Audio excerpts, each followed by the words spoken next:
Hey there, everyone, and welcome back to the Brand Bite podcast. I'm your host, Hunter Myers, and I'm very, very excited to be welcoming our guest to the show today. So Megan Kachigan is a copywriter with a marketing brain, trusted by your favorite seven-figure brands. With her values-first approach, she helps purpose-driven business owners increase sales in just 1 hour per month using her signature 3M roadmap method, which we're going to talk about today. She's written ads for $250,000 launches, helped generate over $5 million in revenue, and worked with two Club award winners. Megan blends strategy, buyer psychology, and industry insights to craft aligned, high-converting messaging. Now, before we dive into all things copywriting, though, Megan is going to tell us how she got into this in the first place. So, Megan, please take the reins and tell us your story. Yeah. Oh, man. So where do I even begin? It feels so full circle because I started actually as a high school physics teacher, which people are like, what? This seems like so opposite on the surface level. But actually, when you think about it, like to be a good high school teacher, especially physics, like teenagers don't care. In fact, like that's the most intimidating subject ever.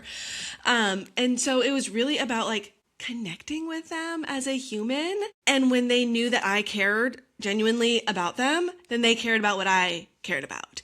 And it was about, I love like the data and the numbers side of it as well. And so copywriting, I feel like is kind of the same thing of like your people need to know that you really care about them and you're connecting with them because that is a prerequisite before it's going to convert. And for me, when I'm looking at conversion copywriting, I'm not just looking at the conversion, though that's nice. I'm also looking at how are we bringing in clients for you that are going to be easy to retain and want to keep signing with you. So I know conversion copywriter is like the thing that so many copywriters say, but I feel like that's not the full story. And if you stop there, like marketing is going to get pretty exhausting pretty quick. And so it's so cool. Like I made this transition because I went through someone else's funnel of like an ad to their email sequence, to their sales page. And I went through the course and I did the things and I started getting clients and got more experience. And this was 7 years ago now.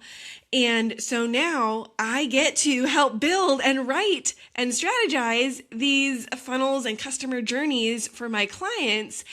And I know that it is impactful and I know the power that this can have because literally it changed the trajectory of my career and my life. So it's just so cool to have this full circle moment of like, now I get to do this for other business owners who I really care about, who we share the same values, who have this impact and this purpose and this mission that they really want to get out there. And I get to help push that messaging out there and use all my like nerdy psychology and data and all that stuff that's super fun to me, to use that to really help them get their messaging out there and bring in the right people so that you can stay in your zone of genius and not like carry the entire marketing department on your back because no one wants to do that. You did not get into business to become a marketer, but you're realizing now that you have to some extent. And so my job is to keep you in your zone of genius, doing what you do best, serving your clients. And my job is to help bring clients and customers in your door so that you can make that impact. Well, Megan, this is one of the reasons I was so excited to have this conversation because you approach messaging the same way that I approach like art direction and creative direction and branding. And this notion that like, yeah, we want to get people through the door, but we want to be building an experience that actually has those people staying with you. And I love that you bring up this like I want to help you stay in your zone of genius because the same exact thing. I do not want you to become a graphic designer. I don't want you to be so in the weeds, right, of the creative direction. Like you started your business because you have a service or a product that you want to sell to people that you know you're damn good at. And we as service providers, right, are kind of removing the friction and those additional quote hats that you are typically wearing so you can do that thing that you're so good at. So I really, really love this. And actually, I had no idea that you were a physics teacher, but what a great, right? Like, what a great bridge between copywriting. Like, when you look at it, you're like, oh, I'm not sure. And it's the same thing for me. Like, I actually got degrees in English and sociology. Like, I did nothing in the arts, right? But that ability to understand how to connect with people and the importance. And for you, oh my gosh, selling teenagers on physics, like what a challenge. And so like being able to take those skills and now apply it in your business, I think is so cool and so unique. And I'd love to hear a little bit more about some of those skills that you feel like you especially learned from this like non-traditional path. Because I think so many entrepreneurs have a non-traditional path and feel like, oh, well, this isn't going to serve me. But like clearly it does. So like, what are some other pieces that you've pulled through from those past experiences that have helped you be successful now in your business and brand? Yeah. Oh, that's such a good question. I think for me, I think a lot of entrepreneurs who were formerly teachers, like were just burned out because it can be a very difficult profession. But for me, I really loved it. And I really felt connected with those students and just how rewarding the impact was. Just like, man, I was going through old yearbooks as I was cleaning out a closet. I was just like almost in tears of like, man, the good old days. Although I like obviously love and enjoy what I'm doing now too, but the depth of that connection is just so primary to everything else. And, you know, same with copywriting. And then also like you have to get their attention. Their attention is on all of the other things, the gossip, who's taking who to prom, whatever's on Snapchat or TikTok or whatever that thing. I don't know. I'm 7 years out of it. Like, I'm not that cool. I don't know anymore what the thing is these days. But to get their attention and bring it to what you're talking about. And so same thing, copywriting, first thing you have to do is stop the scroll, get their attention, to pattern interrupt so that they actually read the excellent copy that you have written. So for us, that looks like headlines, subject lines, things like that, to make sure, like, because if that is not great, then it's like it doesn't matter how good the rest of your copy is because it doesn't get read. So, and I think that's what I find a lot with my Copy Clarity Club members is I'm like, actually, this copy is pretty good. But no one's reading it because the headline isn't super compelling. So usually it's just like a quick fix like that can make such a difference. Like you don't have to throw the baby out with the bathwater. You don't have to do this whole rewrite of your entire sales page. Usually we can find those 1 or 2, 3 small adjustments. And then that's enough to truly make a difference. Well, again, like I think these are points that are so important for listeners to really be taking away is like, you don't have to scrap everything. Like oftentimes you are very close to the goal you are trying to achieve. You just need that final bit of help to see the things that you're missing. Again, same freaking thing that I do on the branding side. It's like, you've got an idea, you know, of who you are and who you're trying to attract. We just need to bridge that gap and you're much closer. I think I was just telling a client about this. I was like, you're in the field. We just need to course correct you a little bit to hit the target. And so I love that you are doing this with people's copy because I think it's something that we get in our heads, right? Like we get, that we get convinced that overthinking, right? I don't know how to write. Oh man, maybe I don't know my brand. Oh, why is this not working? It must be me. And so to have someone with your level of expertise and your ability to teach too, which is a very unique thing that you can bring to this. And I'd love to hear too, how this like incorporates into what you do in Copy Clarity Club.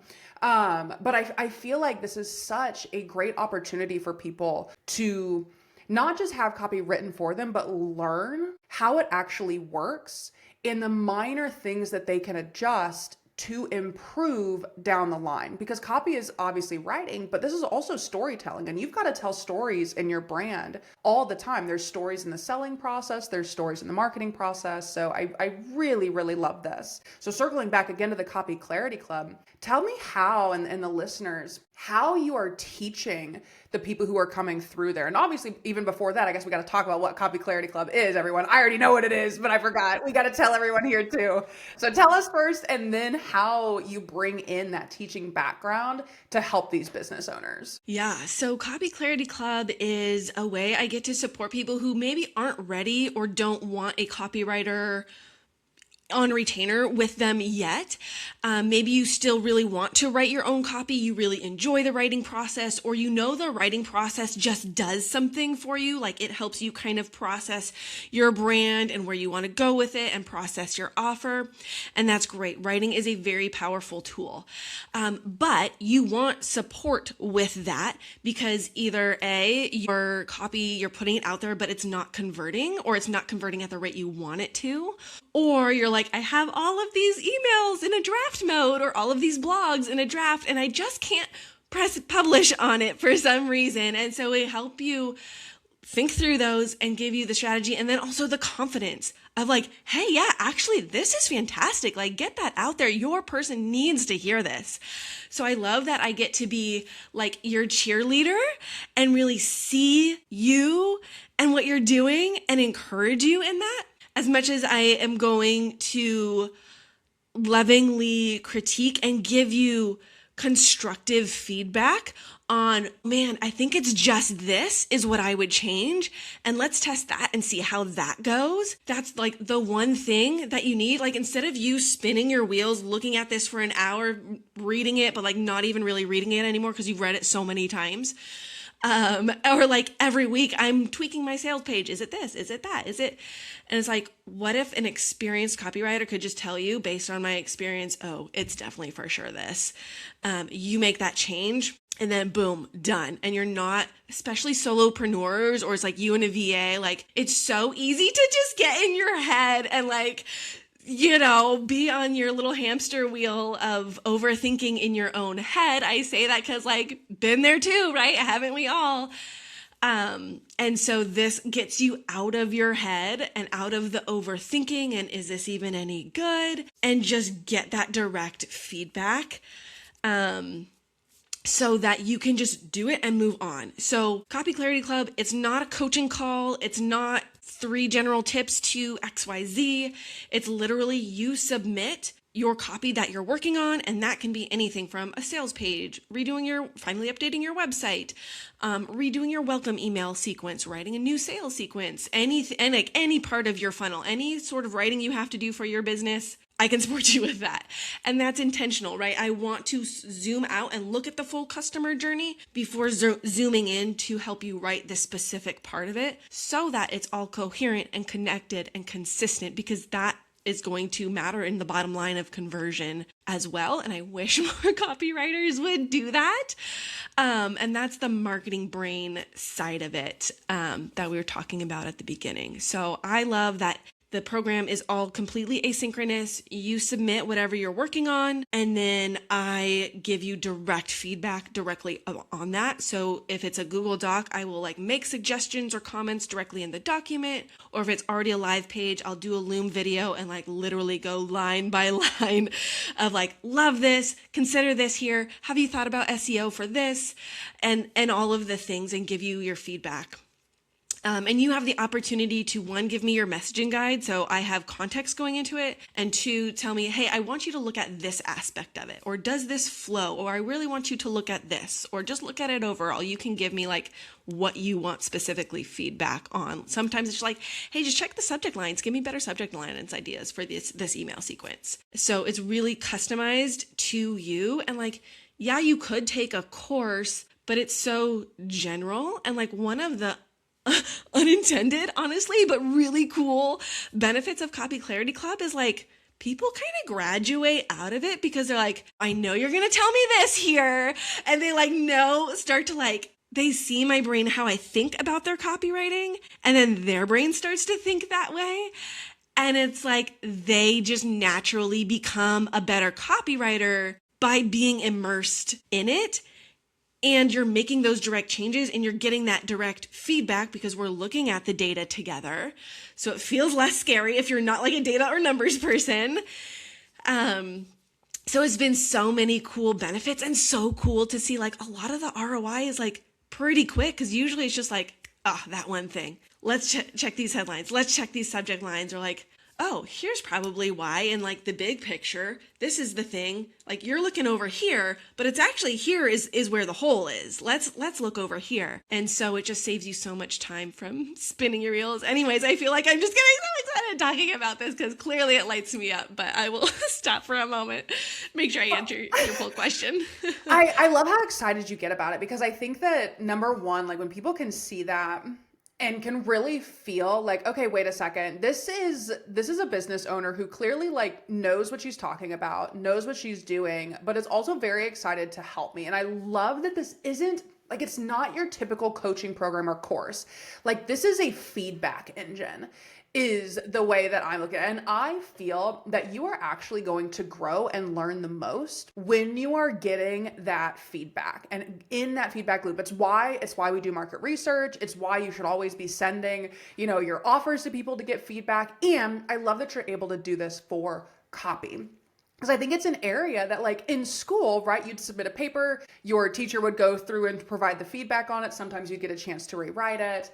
And we don't get that anymore in business. Like you throw it out there and you pray to God that people like it and purchase. And then if they don't, you're not really given the information of, okay, wait a second, well, where was I losing them? And so that's where I think that like spinning the wheels comes in, because then we're like, really? Scrap the whole thing. This entire thing must be wrong. And so I really, really appreciate that you were taking this unique perspective and offering something that I've not seen offered anywhere else. And is so useful for clients. So I think this is so freaking cool. And I want to talk really quick about like conversion copywriting in the first place and like high converting messaging and what that really means and kind of what you look at when you are determining if something will convert well or not. Ooh, that's a good question. So, man, there's a lot of nuance to this. I would say in general, things I'm looking for is how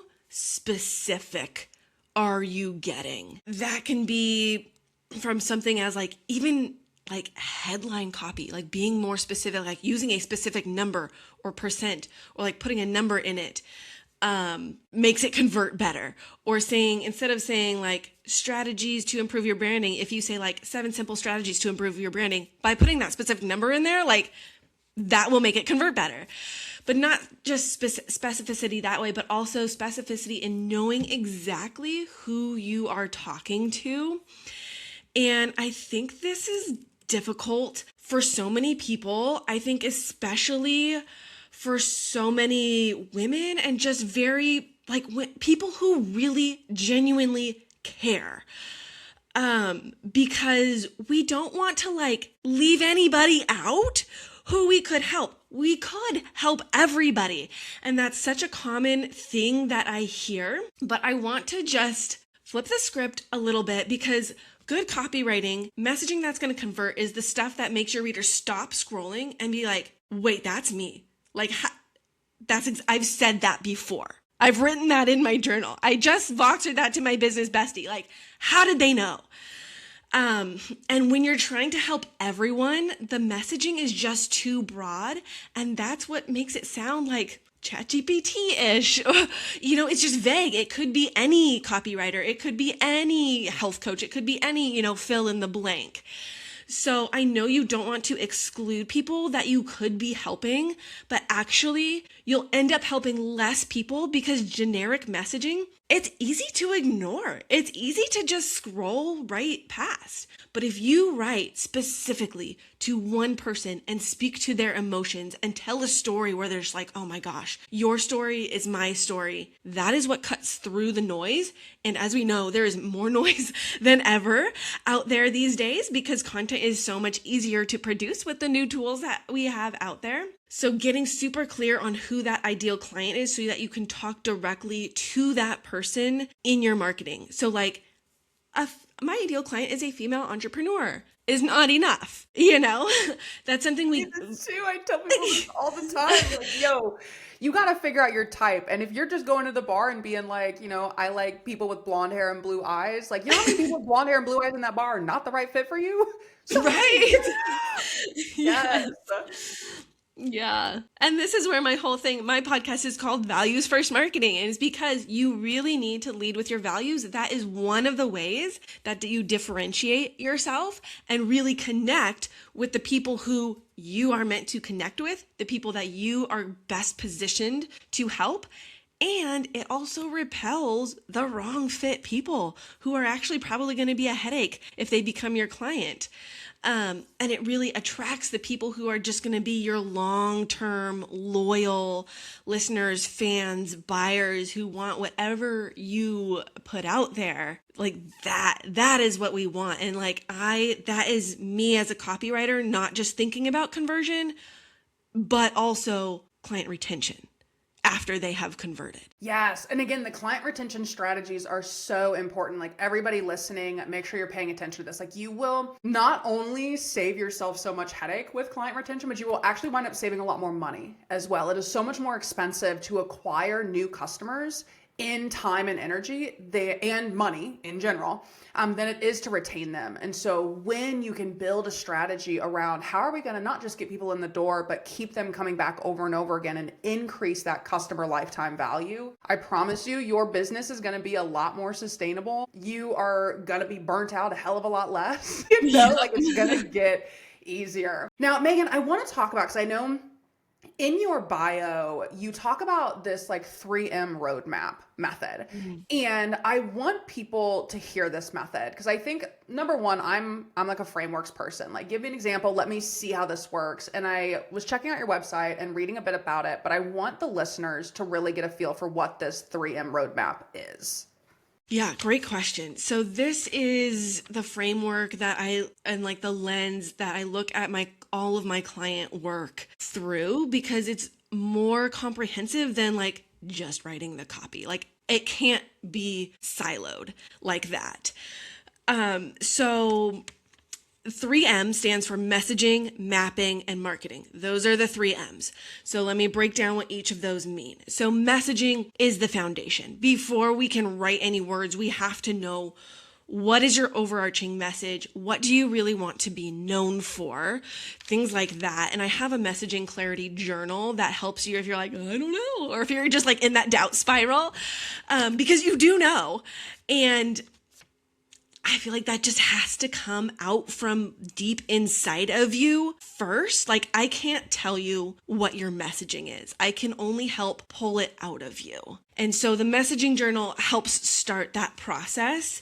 And when I work with my clients, I'm listening very strategically to what they're saying, to what they're not saying, to all of their word vomit, and I'm pulling out okay, this is the golden thread. And they're just for 20 minutes. And I'm like, okay, so what you're saying is this. And they're like, Megan, I feel like we're the same people just operating on different sides of this brand. I love it. Exact same thing. Anyway, I wanted to throw this in because I'm like, oh my God, yes, that's exactly it. That's what I do too. So please continue. Guys, listening, this is so important. Especially what Megan said we cannot tell you who you are.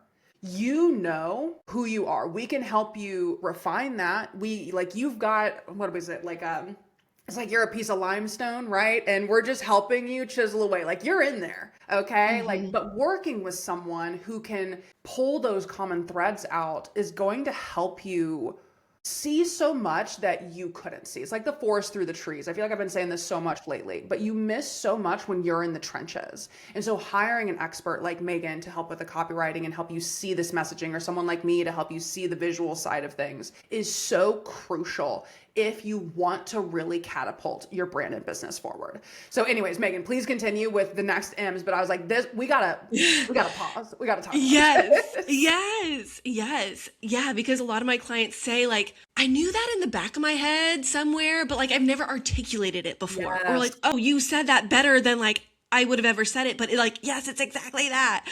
And so, yeah, I totally agree with you of just it's just so hard to see when you're so close to it. And sometimes someone else can see it for you faster.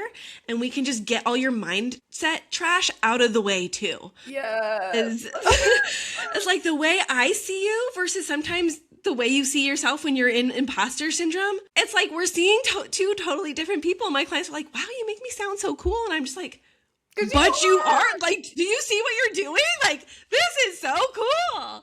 And you're over here like in your imposter syndrome, like, no, let's throw that out the window. Yes, exactly. And I feel like that's one of the like unspoken benefits of working with another service expert and professional is like we're able to see the things that your dick brain is keeping you from seeing. Like we're here like, damn, like you're killing it. And you're like, wait, I'm killing it? And we're like, yes.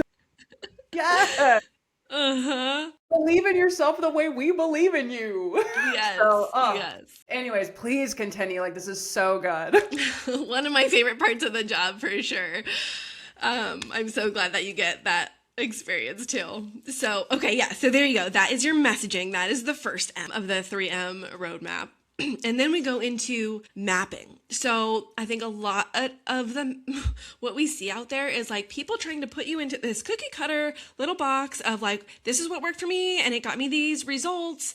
And so therefore it'll work for you too. But like they have a totally different team. They're in a totally different stage of life. They have a different experience. They have a different audience, they have a different email, like number of email subscribe. Like there are so many differences and nuances that they don't share with you, like because it doesn't make as good of a headline. And so many people come to me saying like, oh, well, I tried this, or I hired this marketer, I hired this copywriter, and it didn't work for me, even though like I did everything to a T that they told me to. And so the mapping is really thinking about, well, what are your personal gifts, brand, strengths, talents? What are you good at? What do you really enjoy doing? Because earlier in this episode, you saw me just like light up about my Copy Clarity Club offer. And it's like, that is how you need to show up in your marketing. But if you're marketing just because you have to like check a box, oh, I have to post every day, oh, I have to do this, oh gosh, I really should get an email out because I haven't emailed my list. Like if you're dragging your feet through it, we can tell. And like, we want you showing up excited about what you're talking about, the message you're putting out there, and also the platform on which you are sharing it. So if you're like, hey, actually, I really like video makes me uncomfortable. I'm more of a writer. Great. Let's set you up with a blog and really kill it with your SEO, or if maybe you do want to show up on video. So how can we, get you a YouTube and then also repurpose that on Instagram Live, LinkedIn Live, and then, also record it, the audio on a podcast and like repurpose it in all of these smart ways. So you're just doing one thing, which you're good at and you like and enjoy, and then you're still showing up on all of these other platforms as well. So we're mapping it custom based on who you are, what you enjoy, to get your message out there in a way where people can see your joy, because we want to work with people that like we enjoy working with, Yeah. Well, again, I'm like interjecting at each end because I want to really emphasize this for everyone listening. Like taking someone's cookie cutter, like templates and things like that, if it does not work for you, that does not mean that there is a problem with you. Okay. Like this is really, really important. Yes. And I think it is something that hasn't been talked about enough, especially in the coaching industry. Like for the last couple of years, you saw a bunch of people just selling, this is my exact framework, this is what I did. And they're selling it as if you do this, you will, like, this is going to be your success too. And there is not enough transparency in the world with what is happening there. And their experience is not your experience. Sometimes they have teams. Sometimes, as Megan said, like they have a different audience, a different platform, all of that. So working with someone, if you have the ability to, who can help you customize this map, as Megan called it, for you specifically, is going to yield you far better results than trying to take someone else's framework and shove yourself into it. And again, like I understand, especially in the beginning, the urge to, number one, pay for a quick fix, right? Like we are busy as hell, right? Like we are out here, we want the quick fix really, really fast. And it seems easy, but you will actually wind up doing so much more work and it is going to feel like so much more of a strain on yourself trying to fit into a framework that doesn't work for you. It's like when you try to put on a pair of jeans that you're like, damn, those look really great on so and so, but they're a size 2 and I'm a size 14. And you're trying to like jam yourself in there and you're crying, you're like ripping the pants a little bit, and you're at the end of the day uncomfortable and really upset. Like that is the same thing with these frameworks. And so really sit down and think about, what is it that you are great at? And as Megan said, like build a plan around that. That is going to be like your biggest like success path at that point, because you will be energized just like Megan was in talking about the Copy Clarity Club. You'll be energized. It's going to be easier for you. It's going to be more aligned. And as Megan said, like people can tell. We can tell when you hate showing up. And I know because I have hated showing up and I've rewatched some of my shit and I'm like, ooh, the bitch, they can tell. Like you're not having fun here. We can all see it. So again, like follow this mapping idea. Like it is so brilliant, Megan. I'm so glad that this is part of your framework because it is so freaking important and is not something that is talked about enough. So thank you for shining a light on it. Yeah. And no two maps that I've made for clients like have ever, been exactly the same, because everyone is different. Even if they have a similar personality or similar strength, they're in a different season of life. And I am designing your marketing map for your lowest capacity season. How can you be successful in the lowest capacity season? And then when you're in a higher capacity season, sure, we can add on, but how can you be successful when life is lifing, because life is going to life sooner or later? Like that's, I don't wish that upon anyone, but that's just the reality. And so how can we be prepared for that? So messaging, mapping, and then the third M is marketing. And so by that, I just mean the actual execution of these plans and of the messaging and the mapping that we just did. What makes most sense for you to actually write this, to actually get this out into the world? So for some people, they want done for you support, a copywriter on retainer, writing, their SEO blogs, repurposing those as emails and social posts, for example. Or whatever mix of marketing assets that they want. Some people are like, well, ideally I would love that. I don't quite have the budget for that yet. Or I actually still really love writing my own stuff. I'm pretty good. Like I'm not a copywriter, but like I'm decent at copy. It's doing its work and I enjoy it. But I want it to convert better. Then we have Copy Clarity Club for you. So you're still doing it yourself, but you're getting that support and your feedback to improve your skills. And then, or you can obviously totally DIY it. And then I have my own podcast that can help you with that. The Messaging Clarity Journal will just get a lot of that inner stuff out onto paper. And then once it's objectively on the paper, you're like, oh, actually, that's an email right there. Or well, I could totally expand on this into a blog post.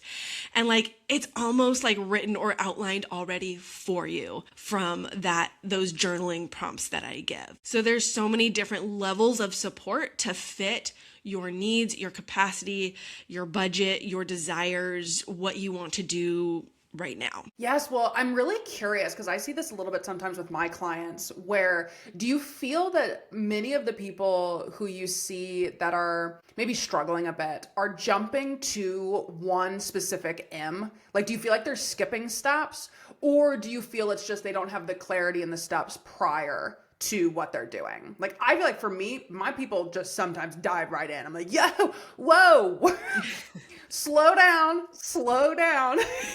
but I'm curious if you experience this too.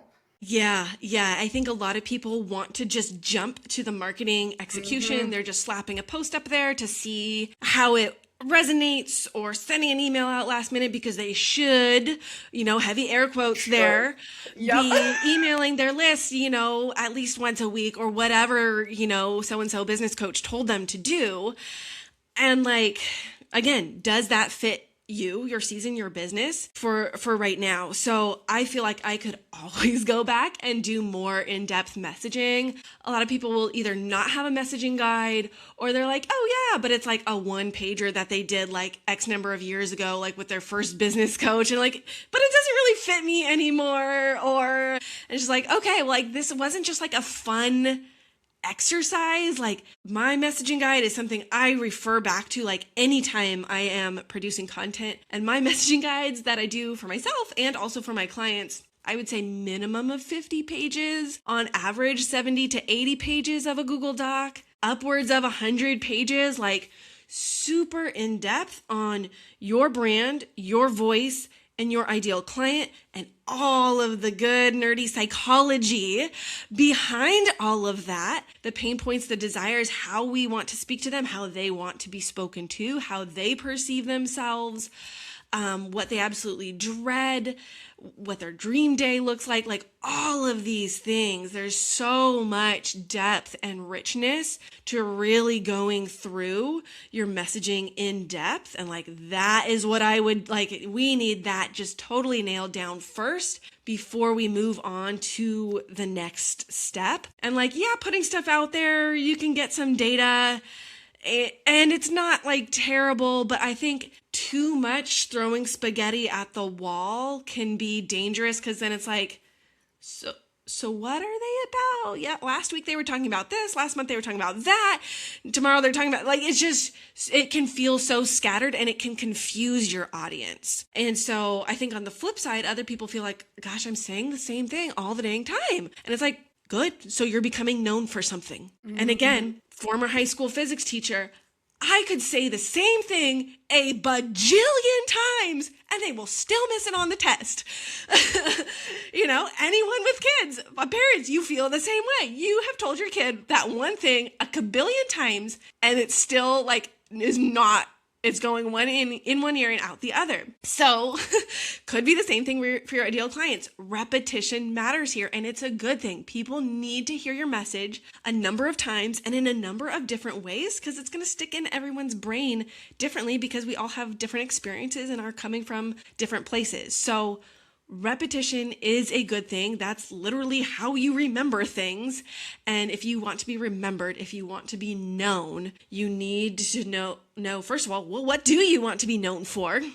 And then talk about that way more than you think you need to, from all the different angles. Well, I think, again, this teacher perspective is so good, because we hear all the time, right? Repetition, repetition, repetition. And then we're in it and we're like, shit, I sound so repetitive, and it's like, oh, wait a second. That's what they're telling me to do, but it doesn't quite feel right. But I love you saying, like, there would be students where you would say the same thing over and over and over and over and over again, and they would still miss it on the test. And I think having that in your mind when you are working on developing your brand and developing your messaging and actually creating your marketing materials is so, so good, because it reminds you that there are still going to be people who don't get it, which means there is still a need for you to talk about it. And even if it feels uncomfortable or repetitive too, we also have to remember, like, we're the experts in this stuff. We are making a lot of assumptions that other people already know these things, and they don't. They really don't. Like, I'm sure there's going to be things that you are taking away from this podcast episode that Megan and I are talking about. There's things, Megan, that you have said that I'm like, oh my gosh, I hadn't even thought about it that way. Like, that's so smart. Like, this is why it is so important to understand what you stand for, what you want to be known for, and then go out and talk about that thing a lot. So Megan, seriously, thank you so much for diving into so much of this. I know that we're coming up on our time, so I want to ask you two of my favorite questions to ask every guest. The first one, of course, is what is something you really, really love about your brand? Okay, I love that my brand is really based on my values. I feel like if you look at it, if you read it, like, I haven't changed my about page. Actually, I think it's the original one since I started, like, or pretty close to it, with like very minor changes. And I was like, wow, I really nailed what I'm about and how I feel about it and why I do this, because my values, like, that's not something that changes too often. It's really foundational. And again, why my podcast is called Values First Marketing. It's like, that is what you need to lead with to attract your right fit people, repel your wrong fit people. And it's like the hill that you, like, yes, I actually am going to die on this hill, and when you do get more visible and your brand is more out there and you get backlash, like, it's just not going to affect you as much, because you're like, actually, this is what I stand for. And that's okay if you disagree or if you don't like it. So yeah, being based on my values is something I really love, and it feels foundational that it's bringing in the right people, like they get me and they appreciate my depth and that I'm a listener, and they can really see who I am and my skills, and they value that. I love it. And values are such a core part of brand development. Like, I think people skip those a lot, or they think, oh, maybe I know this, but I'll get back to that later. But being able to stand in your values and make decisions and messaging based on that is so powerful and incredibly helpful as a business owner. Like, when you can stand and say, no, I made this decision based on my values, like that imposter syndrome that kind of creeps up has a way harder time getting out of that back seat. Because you're like, no, these are the values though. The values are driving. So oh my gosh, Megan, I freaking love it. Now I want to ask you the second question, which tends to be kind of hard for people. But what is something that you maybe don't like as much about your brand, or is something that you're wanting to improve about it? Something I want to improve about my brand is probably the visuals. I am not a super aesthetic person. It's not my strength. I'm a words person. I like the writing and like as we talked about, but the visual side of things, to me, I'm just like, well, not quite. Like, I know it's important, but for me, because I don't enjoy it as much, it's harder for me to put as much into it. And I know for sure that if my visuals were elevated, it would help people more quickly see the value that I bring. But I feel like it's not in my, I don't know, personality type thing. So I feel that so hard. I feel like there's this constant debate, right? Of like visuals or messaging, and like we're like, oh, which one? But I love that you bring this up, because I feel like this is the reminder for everyone listening too, that both are important. Both, because like your messaging is what's happening on a conscious level. Like, people are consciously consuming that, and your visuals are what's happening on a subconscious level. And so when you nail those two together, like, hot damn, people are flying in. Okay. So I really love that you brought this up, Megan. And I have so appreciated this conversation. Tell people who want to continue this conversation with you how they can find you, where they can get in contact, all of those things. Yeah. So since you are podcast listeners, I would love if you hop over and subscribe to my podcast, which is called Values First Marketing. If you are in line with what we were talking about today. And then I would also love to, I'll throw a link out there I talked about the messaging journal quite a bit. It came up naturally in this episode.